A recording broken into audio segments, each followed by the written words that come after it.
Hello everyone, Cypher here. Making another video here for you. This is day 2 of my training to get ready for Pokemon VGCs. Again, completely uncut, completely unscripted, going with all my ers, all this stuff too. Today I wanted to explain my day 2 progress with raising my competitive team in Pokemon VGCs. I should start off by saying before we get going that there are two individuals. Actually, I think there was only one individual. It might have been one or two people. I could be, I'm trying to remember, and I can't remember immediately off the top of my head. But there were some suggestions that were given in the comments to my last video, explaining some other Pokemon I could be using or different types of subsets of Revavroom. So I just wanted to see up front. I do appreciate the feedback with that. If I get enough time to set it up, depending on the items I get, which I'm going to get to that here in a second. And if I got enough time to set up additional Pokemon on the back reserves, I'll probably actually go ahead and build those as well too. I might be tempted enough to do what was suggested and try to build them on Pokemon Showdown. We'll see how things go with that, especially since I'm starting to realize maybe it'd be a good idea to set up on Pokemon Showdown. I'm not sure, but we'll get to that. Anyway, day 2. Pretty much what I mentioned in the last video. Revavroom was the one I was going to go with for the main focus of my team. Cybertron recommended that Maushold would be used with this team, so I didn't even bother looking at additional videos or anything of that nature. I kind of already have a set idea for the first 3 Pokemon I want to set up now, so I did indeed focus on raising Maushold. That only took roughly about an hour or so. Though it could have taken longer if I decided to go down the Ogre Ousting route. Basically, Ogre Ousting, for those who may not know, it is in the first DLC for Scarlet and Violet. When you get to a certain point in the game, you could basically just race around, collecting balloons. And by the balloons, of course, they also have berries in them, if I remember right. And you put those berries inside baskets, and you just try to get them as quickly as you can before the timer runs out. Though you have a bunch of Pokemon to worry about that would steal those berries from you too, so that's an extra layer of difficulty added to the side. If you do enough of those events, you can basically get the equivalent of a Mochi. These Mochi items are basically the same as the vitamins. So you basically get free vitamins. The only downside, though, is on easy mode, you barely get any, if at all. Normal, you get a decent chunk, and supposedly on hard, you do get a lot more. I say supposedly because I have yet been able to try out the hard mode yet.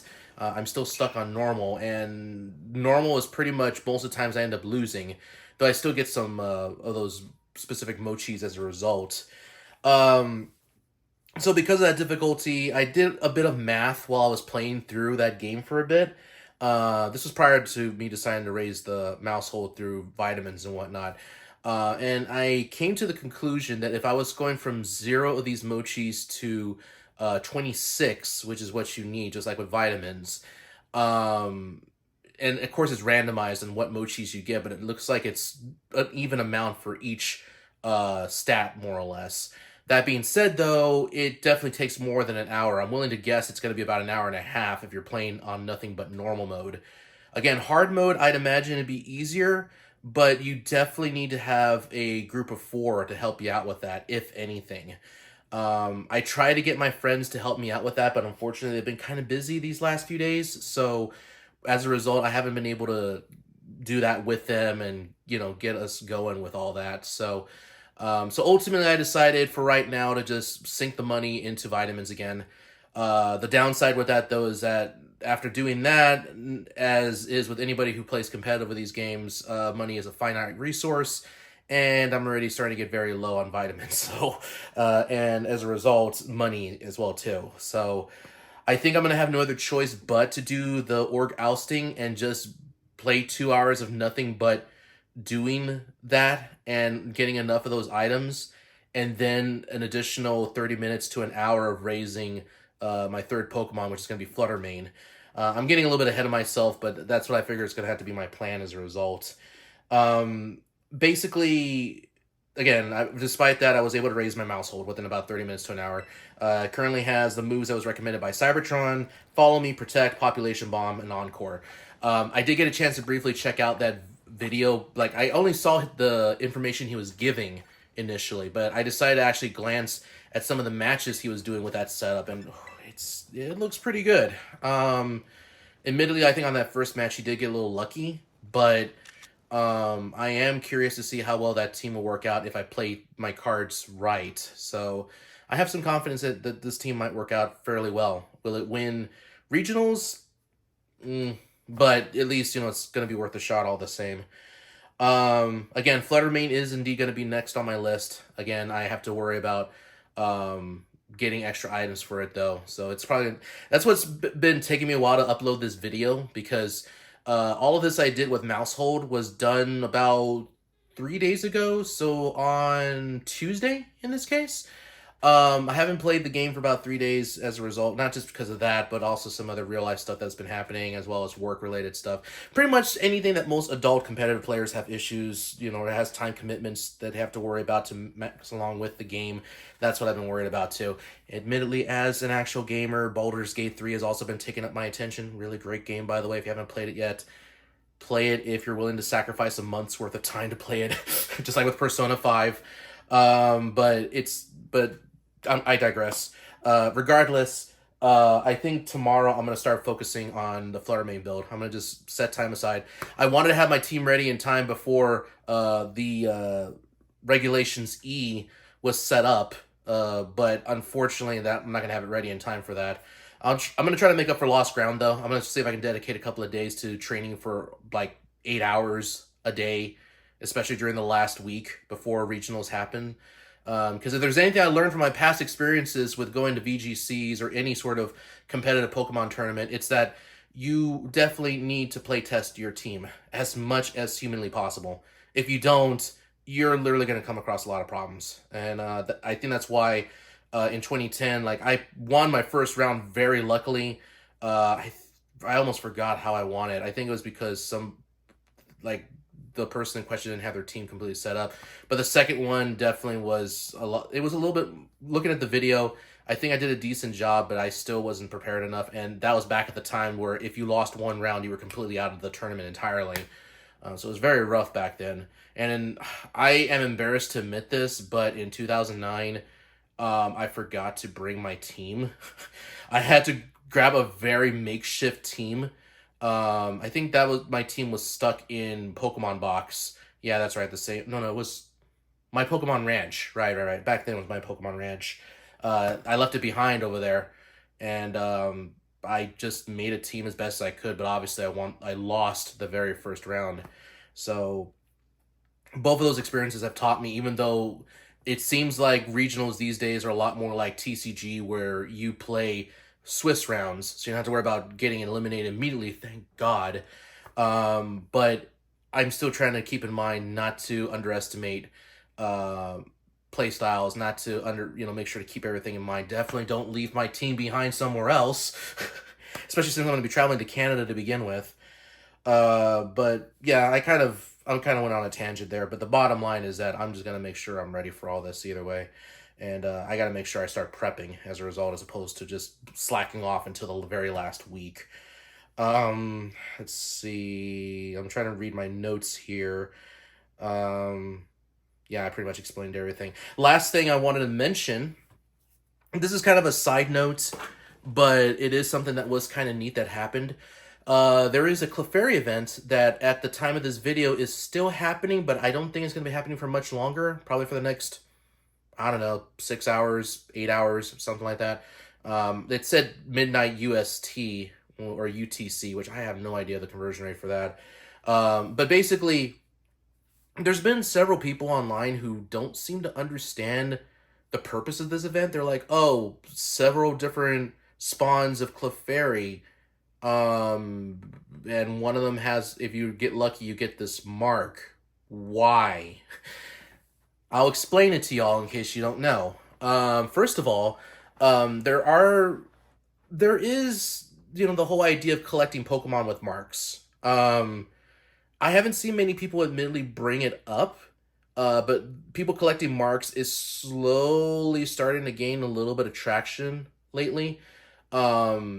especially since it seems like marks are trying to replace ribbons as the generations keep going, which is a massive shame. I really loved ribbons, but it does seem like they are trying to replace them. So over time, these marks may become valuable, especially in the future. So it is probably a good idea to grab these Pokemon with marks anyway. Second of all, and this may be a little bit more familiar to people who actually played Pokemon Go, but this is basically Pokemon Scarlet and Violet's answer to Community Day. For those of you who aren't aware, Community Day is basically a day every month where a certain Pokemon is spotlighted. That Pokemon that is spotlighted has a greater chance of getting shinies from it. So shiny hunters usually have a great opportunity to get Pokemon almost without minimal to no effort, shiny Pokemon specifically. And this Clefairy event felt very similar to that because you had, of course, several regions in the map that have Clefairy spawned, and you can use the basically the sandwich method to increase your shiny odds, and you could guarantee yourself a shiny after playing through X amount of time. There is a Clefairy that I did manage to find during that time frame after using that item. I think it was about 10 minutes in, basically. So that was a really great find. I was trying to find another one so I could evolve it to Clefable, but unfortunately, that specific Pokemon I couldn't find them in shiny form, like another Clefairy in shiny form. Instead, when I was trying to travel over there, the game spawned a bunch of Raltses and Gardevoirs, and and basically guess which Pokemon spawned shiny as a result. Yeah, shiny Gardevoir. Normally that's a cool thing, that's an awesome thing, except I already have a shiny Gardevoir, so that didn't exactly work out in my favor. But it was still nice to catch another one. Maybe someday I'll find somebody to trade that with. I don't know at this point. I'll be honest, I really don't trust trading people that I just barely met when it comes to Pokemon, because one, if the world's controversy has taught us anything, it's that never to trust any Pokemon that is traded to you, period. And two, and possibly more importantly, it is so easy to get shiny Pokemon hacked these days. The only ones that I would personally trust, and this is up to y'all if you want to follow this or not, but I personally always try to see these days if basically if I'm going to trade for a shiny, that one, it's not from a completely random person on the GTS, it's somebody I'm meeting face to face or I know online, and two, if it's somebody that I already know pretty well, that I know doesn't really do that sort of thing. And three, especially if I'm in an event like, again, like regionals, which, I half expect to find up, come across these kind of situations to begin with, making sure that the Pokemon's origin is from Pokemon Go. Because it is pretty difficult to hack a Pokemon from Pokemon Go. Though I think even then that might be a little untrustworthy, because that could always be hacked as well too in the game, I guess. So I don't know. I guess I just trust Pokemon getting traded from Pokemon Go, bottom line. So if I ever feel willing enough to try it with a rando, maybe, possibly, but I wouldn't trust it much either way.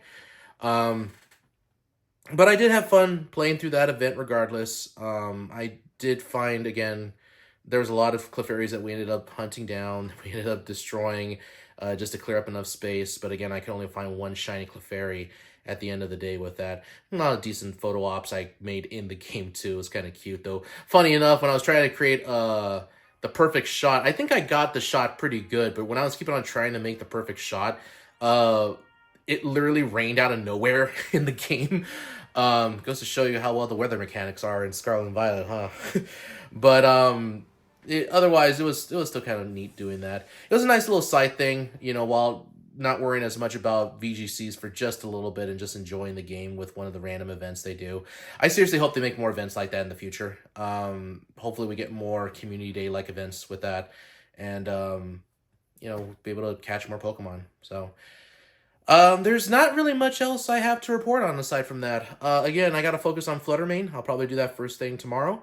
I'm gonna do my best to see if I can get it ready by tomorrow. And then I got to start deciding on the remaining 3 Pokemon I'm gonna put in my party. That one's probably gonna be a lot more difficult in figuring out the strats for that. I'm hoping that maybe by what time limit should I set myself as so that way y'all can hold me accountable for it. Let's say Friday.